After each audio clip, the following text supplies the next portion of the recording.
Dive right into the deep end this morning. Governor Jay Inslee recently signed a bill into law to help keep students safe in the event of traumatic injuries. Yeah, the law, backed by students and surgeons, provides bleeding control kits in schools and encourages school staff to become trained, equipped, and empowered to help until first responders arrive. So joining us to continue the conversation is the bill's sponsor, State Senator Manka Dhingra, who represents the 45th Legislative District. That's part of the East Side. Good morning to you, Senator. Good morning. Thank you so much for having me on today. Yeah, thanks for being here. So, Senator, this legislation was brought to you by students themselves. Can you talk with us about what inspired you to sponsor the bill? Thank you. Yes, every year I actually sponsor bills that have been brought to me by students in my district. This one very specifically, I remember my oldest daughter was at her orchestra concert, and this was a Lake Washington School District statewide concert series.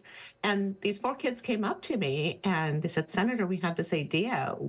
Can we get a meeting with you?" And so I met with them, and they wanted to have these bleed kits to make sure that students would be safe. And so I sponsored that legislation in 2020.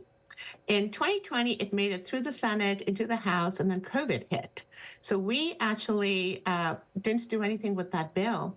And then last year, we had trauma surgeons from Washington State reach out to me, Dr. Quinton Hatch, and wondering what happened with this bill. And that's how the bill came back. And it was just an amazing hearing to have these students and trauma surgeons advocating for bleed kits. Senator, talk about what's in those bleed control kits and the type of training that goes into using them.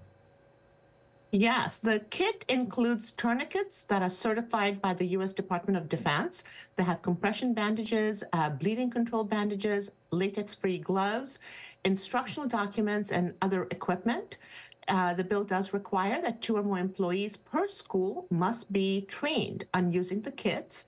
And the training that is needed for this is actually provided free of cost by the American College of Surgeons. So the training does not cost the schools anything. The actual kit is minimal cost. And what we do know is that in Washington, the 911 response takes 7 minutes, and a person can bleed to death in 3 to 4 minutes. So this really ensures that trained bystanders can actually play a pivotal role in keeping people alive.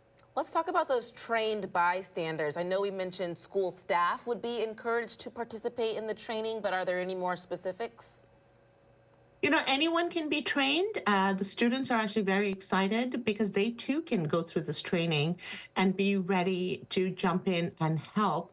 What was really exciting to me is that one of the high school students that brought this bill forward is now a student at University of Washington studying biology and wants to go into medicine. So it's very exciting that the kids can play a role in helping people at school, but I think it also creates a great interest in the medical field, in all aspects of the medical field. And so I am really hoping that this will create a greater interest in our schools for our young students to get into the medical field. And Senator, can you talk more about the Stop the Bleed campaign and the role that this legislation plays in the national effort?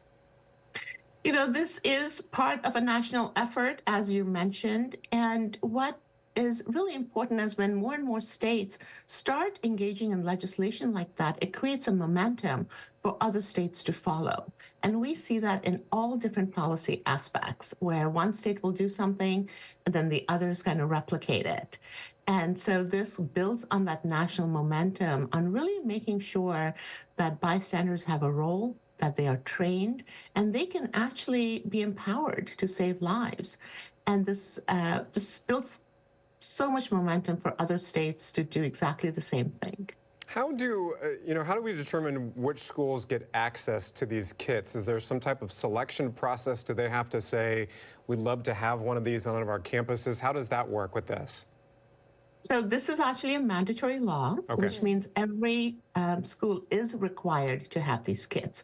Some of them already do. And what we have done is extend the implementation date to give schools the time to get themselves situated to make sure they have the kits, make sure they've identified individuals who will go through the training.